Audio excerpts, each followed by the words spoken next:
Okay, so Dr. Antkowiak is here with us today. She's a pulmonologist and she specializes in pulmonary hypertension.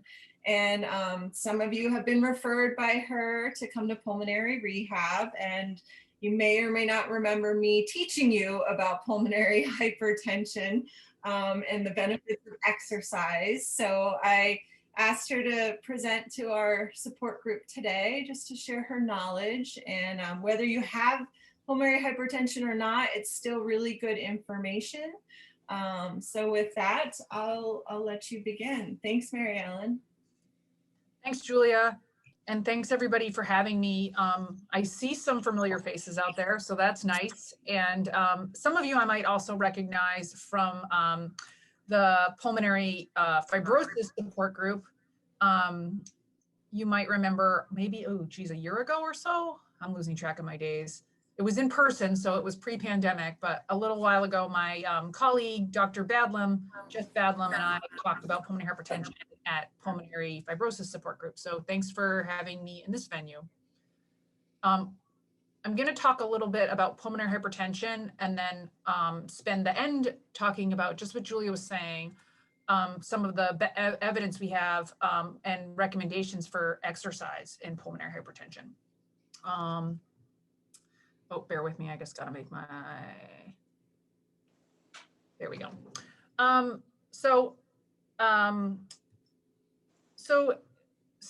And I want this to be kind of interactive. So if anybody, I'll try to keep an eye on the chat or people if they know how to use hand raise. Otherwise, we can certainly go over questions at the end. So pulmonary hypertension is when the blood pressure in the lungs go up to an abnormal level. And the normal pulmonary circulation is really different from the systemic circulation, that is the blood pressure that we measure in our arm and the blood pressure that's perfusing every other organ of the body. That's the systemic circulation, and that circulation comes from the left side of the heart, which is very muscular and designed to produce and pump against a high pressure, like 120/80, or as we all know, some people develop high blood pressure and are generating pressures much higher than that.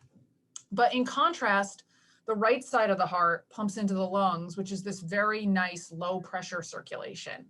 And it's actually very well designed by evolution to be able to accommodate like the entire output of the heart with every pump.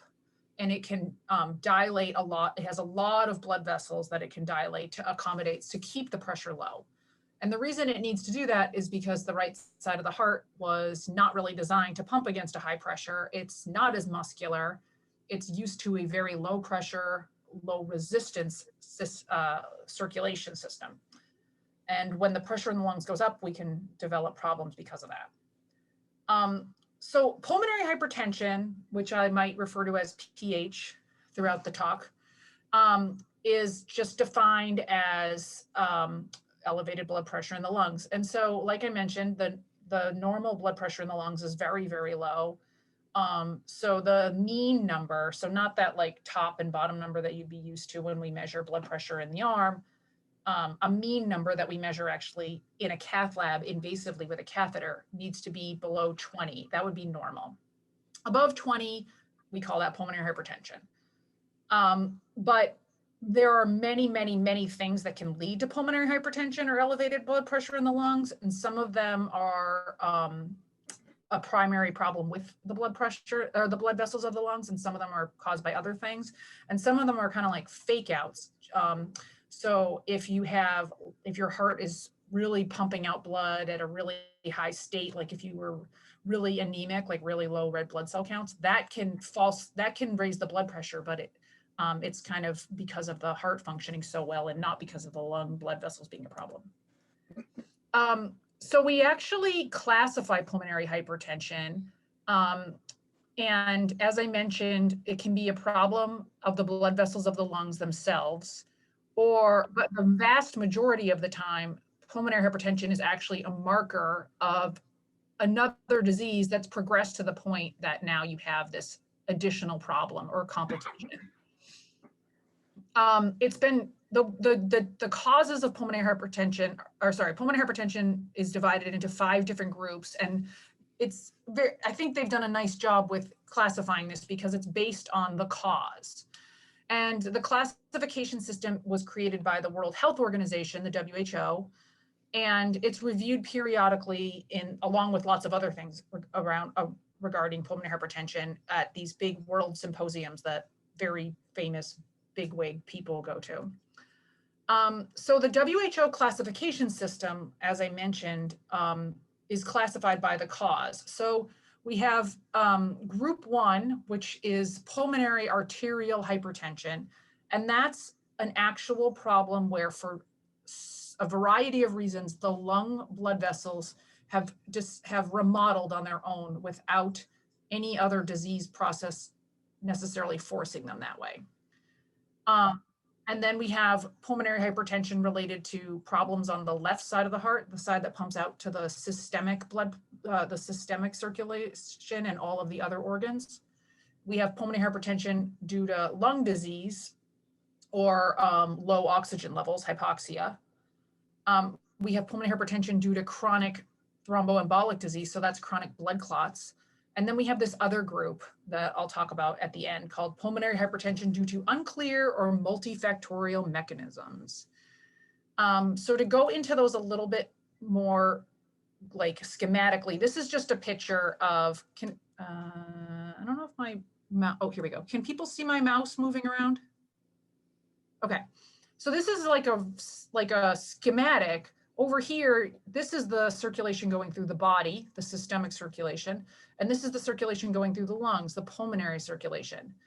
And these red chambers are your left side of your heart. The bottom, like big squeeze part is called the ventricle. So the LV stands for left ventricle. And then this top chamber here is just the kind of holding area called the left atria. And then over here, we have the right ventricle pumping out to the lungs and then the right atria. And so kind of looking at where there are problems with pulmonary hypertension, the group 1, the people with real remodeling of their pulmonary blood vessels or their pulmonary arteries, and the blood clot folks are all having a problem here, right in the pulmonary artery bed. And then the group 2 patients have trouble here at the left heart. And the group 3 patients is a little hard. There's some overlap, but their problem is lung disease that then affects the blood vessels of the lungs. I think most of the people in this class are likely in group 3, although sometimes we have group 1 patients in pulmonary rehab. And I only say sometimes because it's more rare. We want them to go to pulmonary rehab. There just aren't as many of those patients. And sometimes I sneak some of these group 2 patients in because it can be really hard to get them into cardiac rehab for insurance reasons. But if they have pulmonary hypertension, they can go to pulmonary rehab.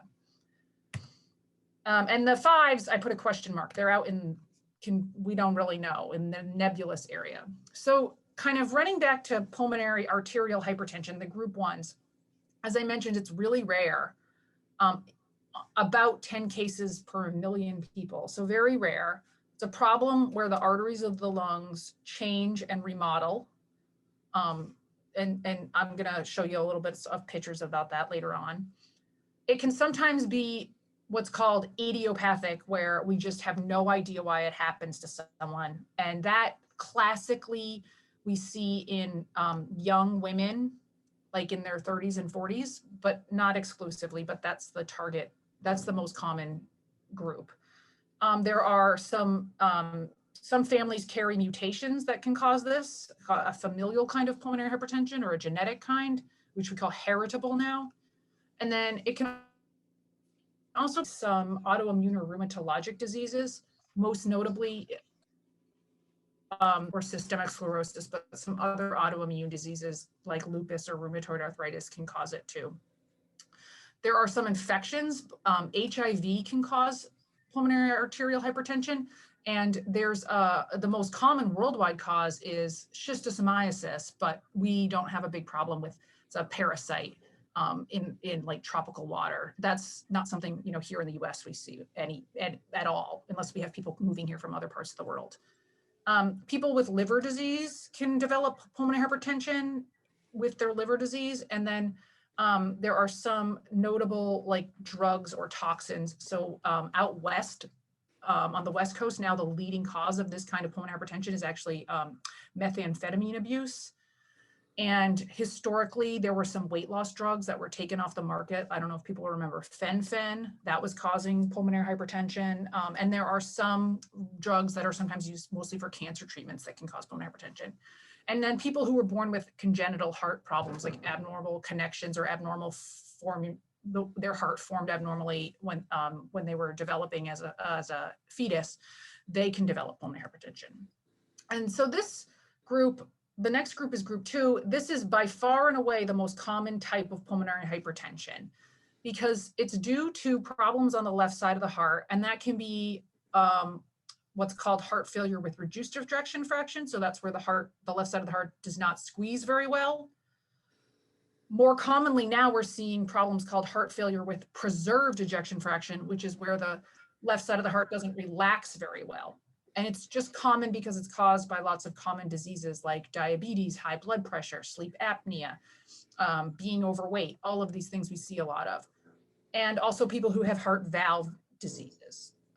So when you have a problem on your left side of your heart, that leads to high pressures on the left side of the heart. And over years and years, that gets it causes pressure back up into the blood vessels of the lungs, and that can cause pulmonary hypertension. The next most common kind is the kind that some of the folks in this group might be more familiar with, and that's pulmonary hypertension due to lung diseases or low oxygen levels. And this is caused by long-standing low oxygen levels or high carbon dioxide levels. And the normal response for the lung when it's seeing low oxygen levels or high carbon dioxide levels is to like clamp down on the blood vessels and not send blood to those areas of the lung. But if it's the whole lung, then all the blood vessels get clamped down.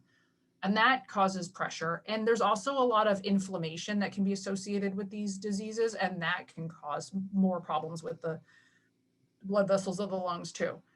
And again, this is the second most common because lung diseases tend to be more common than rare pulmonary blood vessel diseases. So we can see that in patients who have interstitial lung diseases like pulmonary fibrosis. We can see it in patients who have COPD, chronic obstructive pulmonary disease. We can see it be very severe in patients who have a mix of both of those. So they have emphysema and fibrosis. And then we also can see it in people who have sleep apnea, and then also something called obesity hypoventilation, which causes much more high pressures than just regular run-of-the-mill sleep apnea. And then also if you live at a really high altitude for a long time and have low oxygen levels all the time from the air you're breathing in, that can cause pulmonary hypertension. And then group 4 is called chronic thromboembolic pulmonary hypertension, which is caused by chronic blood clots or pulmonary emboli.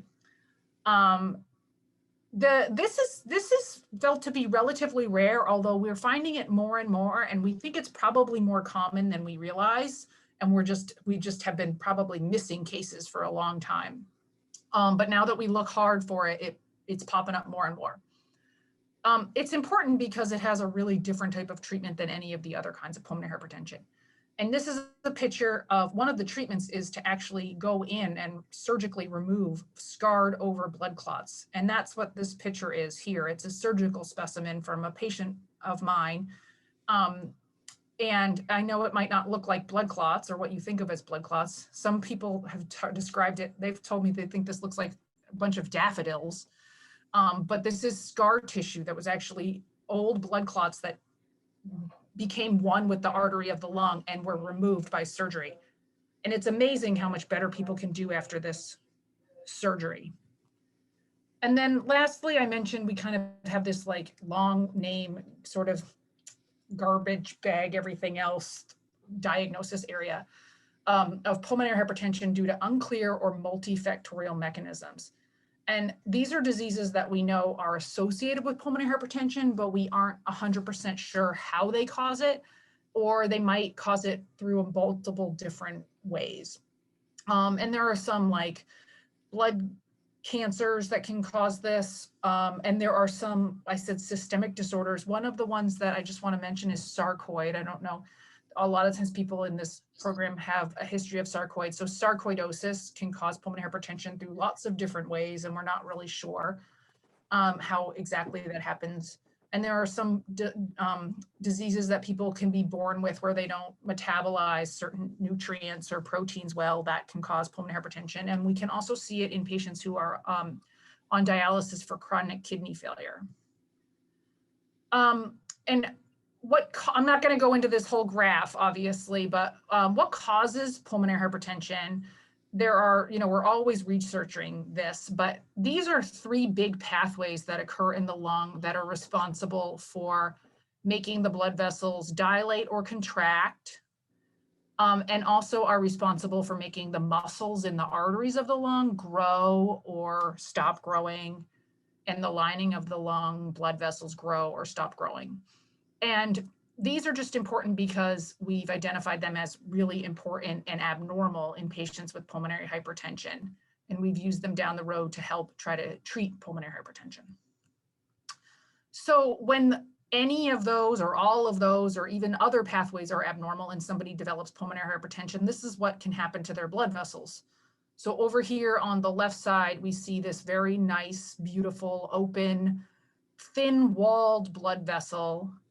And then over here, you can see this obstructed, thick-walled, jagged-edged blood vessel with this like weird, almost tumor-looking thing growing in it. And this is just a picture under the microscope of someone who has pulmonary hypertension. And I don't have a good example of a normal artery, but this is this big thickened blood vessel wall and this like jagged edge here, the lining of the blood vessel. So that's what we see if we like biopsy these or take these lungs out for like a transplant or something. And then those like weird things that I mentioned that look a little bit like tumors, they kind of are tumors. They're not cancerous, they're benign, but they're just a whole bunch of mismatched channels and blood vessels that look like these balls that are in the lung that shouldn't be. Over here is how the lung should look. And these are these funny, weird, tumory like things that block up the arteries. And then the reason we get so worried about it is, well, A, when the blood pressure in your lungs go up, you feel a lot worse and you get a lot more short of breath. But ultimately, if you remember way back at the beginning, I said that the right side of the heart wasn't built to pump against a high pressure. So over time, it tries to deal with that, depending on how fast it's happening. And the way it tries to deal with that is by enlarging. So the actual size of the blood vessel of the right side of the heart chamber dilates, and also the walls get a lot thicker, just like the walls in the arteries get thicker. But eventually, even though it keeps trying to do that, it will not be able to pump, and ultimately the right side of the heart can fail. And when that happens, people develop more symptoms. So they usually get a lot more short of breath. They can start to develop a lot of dizziness or lightheadedness when they're trying to exert themselves or exercise, or they might notice it when they're bending over, or if they're trying to lift something heavy up above their head. They might notice swelling in their legs. Some people don't get swelling in their legs, but they notice that their abdomen, their belly starts to get distended, or their pants aren't closing anymore. And then it's not as common and usually is a sign of very, very advanced right heart failure, but people can get like funny heartbeats, palpitations, and even chest pain. And so how do we evaluate for pulmonary hypertension? If any of you have gone through this process, you might be familiar with some of these answers, but one of the big things is that we'll do echocardiograms, ultrasounds of the heart, to evaluate your heart function. And these are just some pictures from a patient who has pulmonary hypertension. These are their echocardiograms. And we do this, we try to estimate the blood pressure in the lungs from the echocardiogram, but we also get a lot of important information about how much their right heart is the right side of their heart is being affected. And we also can sometimes get some clues that tell us, is the left heart the problem here, the culprit? And I don't know if people can see it well, but this is the left side of the heart on this patient, and this is the right side of the heart. And if you can notice, the right side of the heart looks a lot bigger than the left, and that's totally abnormal. It should be the other way around. And then here, this is looking at the same patient with a little bit different angle. And this is, where's my mouse? Oh, here we go.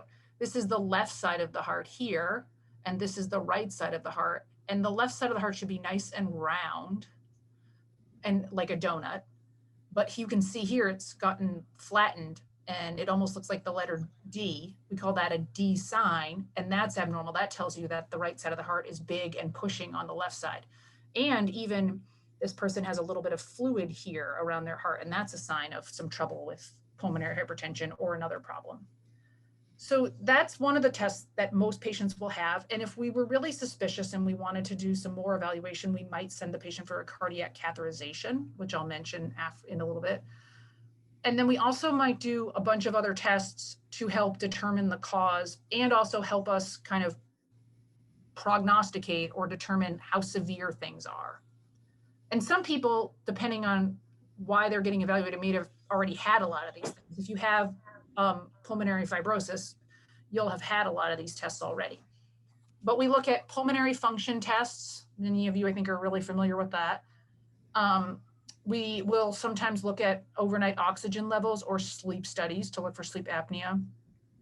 We will often do CT scans of the chest to look at the lung tissue, and something called ventilation perfusion scans that can help us look for those chronic blood clots. And then we'll also often do a lot of blood work to make sure that their liver is okay and that they don't have evidence of an autoimmune disease or HIV.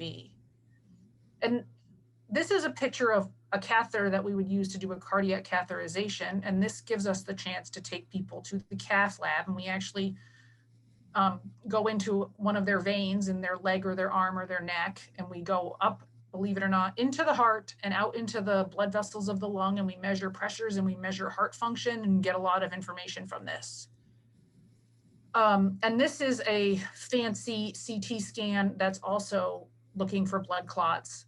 And these nice colors tell us areas. The bright colors say you're getting lots of good perfusion in those areas, and the darker colors are areas that aren't getting very good perfusion.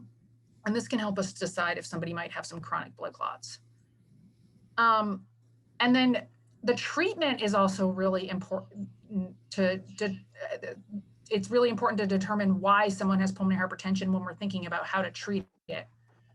So for the group 1, now those are the ones that really have what we call pulmonary arterial hypertension, where their lung blood vessels are the problem. That's the culprit. Those patients get treated with something called pulmonary vasodilator medications, among some other things as well. But that's kind of the mainstay of how we treat those patients. Now, people are always wanting to ask us if we'll put patients with the other kinds of pulmonary hypertension on those medications. And right now, we really don't have good support for doing that.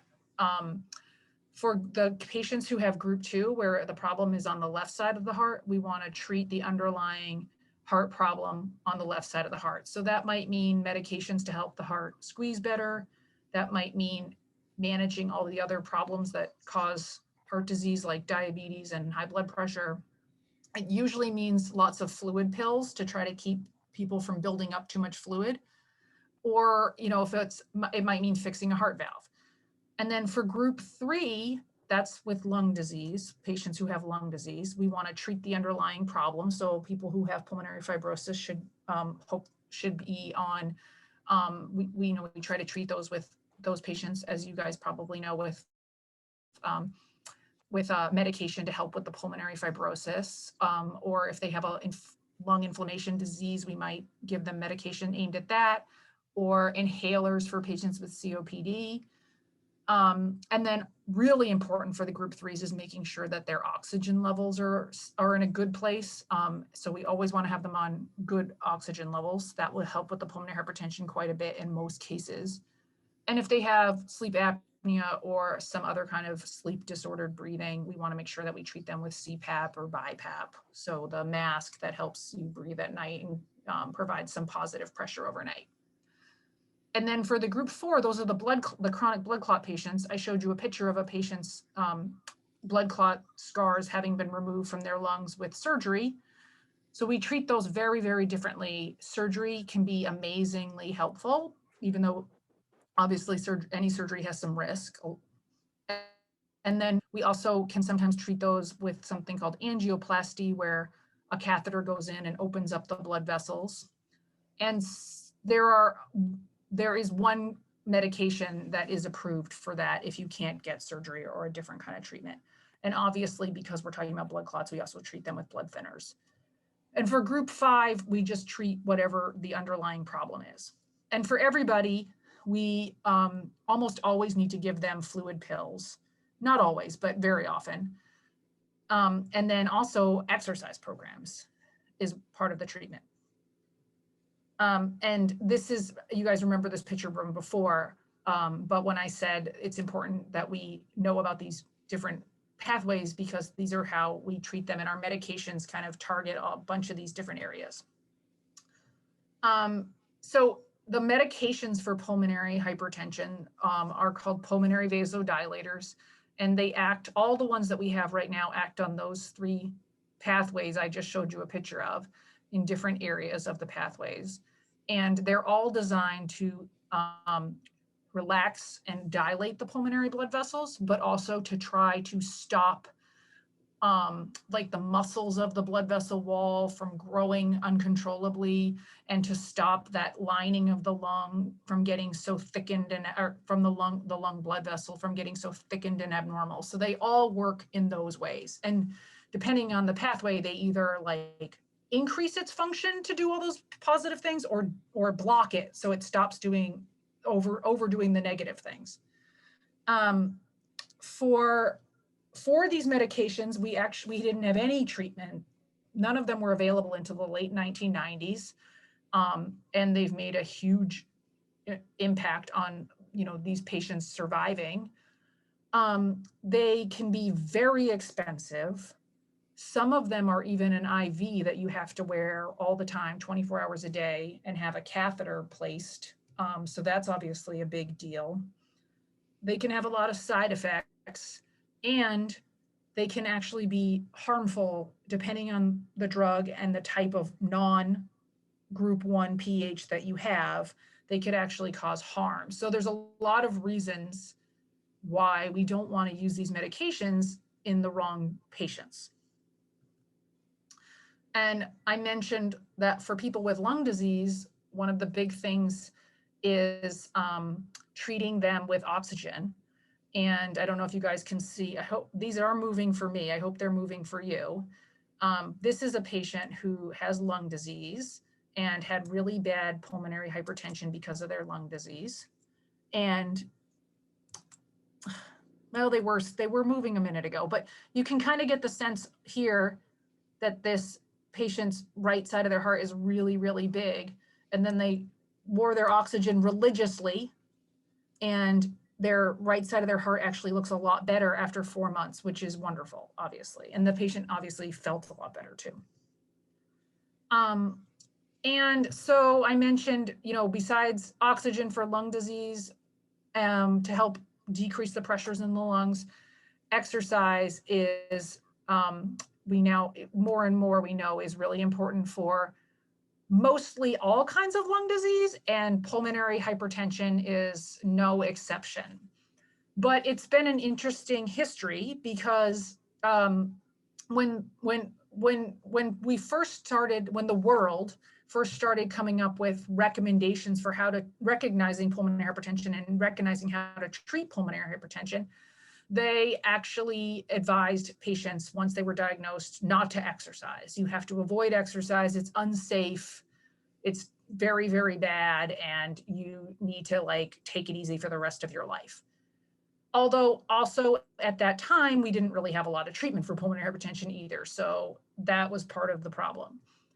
But then after they started coming out with medications for pulmonary hypertension, they also started to recognize in the early 2000s that, that patients who were exercising or had good exercise capacity had better quality of life, like when they fill out surveys about how, about their symptoms and how they're feeling and how their quality of life is.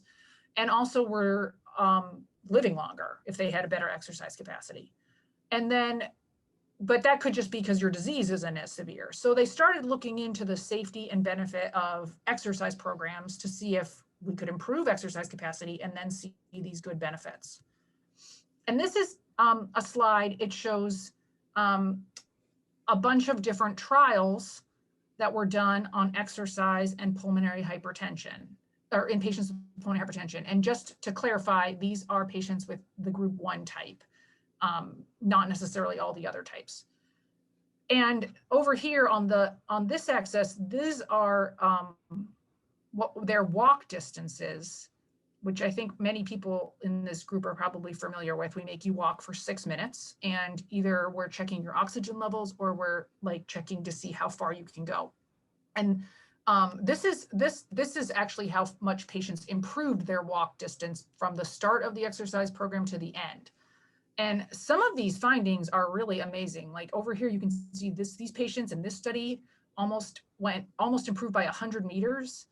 And we got a lot of other ones where they're 80 or over 80 or over 70. Just to kind of put it in comparison, the very expensive, very side effect inducing medications that I mentioned a few slides ago to get approved by the FDA are typically more in like the 30 to 50 meter improvement range. So in some of these studies, people were doing better just because of the exercise program than they might if we put them on really expensive medications. So as I mentioned, some of the benefit certainly improving that sort of research standard of walking for 6 minutes, but also when the patients went through exercise programs, they filled out their quality of life surveys before and after, they had better quality of life scores.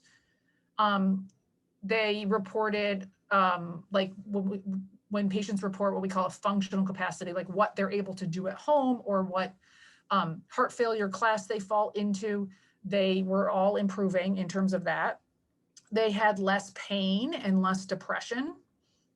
And on a few studies, they actually have taken patients back and forth to the cath lab and measured their numbers. And we don't have a lot of evidence around this, but it actually looks like there might even be some improvement in those cath lab numbers.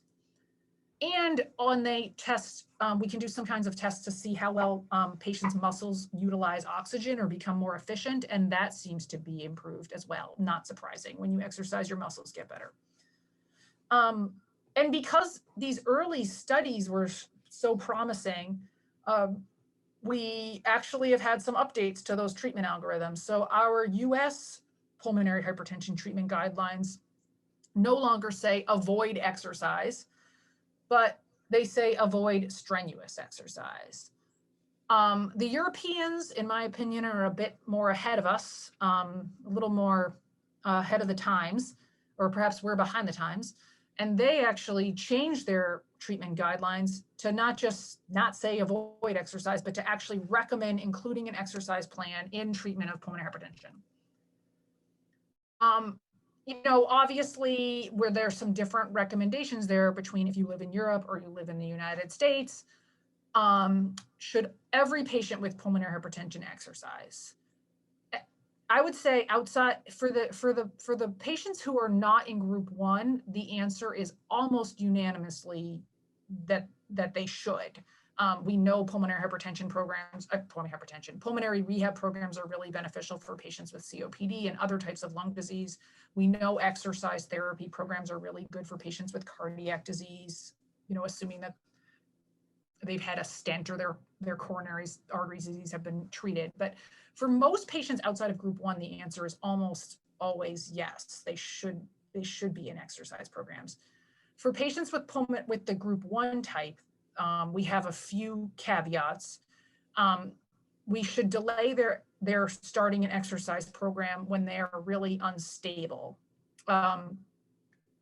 So if they're having some of those really severe symptoms like chest pain, if they're having a lot of lightheadedness or worse, passing out when they try to exercise, they're having really bad palpitations, or a lot of really significant signs of right heart failure, like the swelling and the belly distension that I mentioned. We don't want to send them off to an exercise program until we've gotten them a bit more stabilized on medical therapy, and also like gotten fluid off of them, and gotten them improved a bit. And then we also have looked a little bit at what types of exercise for patients with pulmonary hypertension. You know, we do want people to be safe, obviously. We don't want you just running out and doing your own exercise program without kind of going over the safety issues with us first. We caution people against swimming alone for obvious reasons. If you had an emergency, you don't want to be alone out in the water.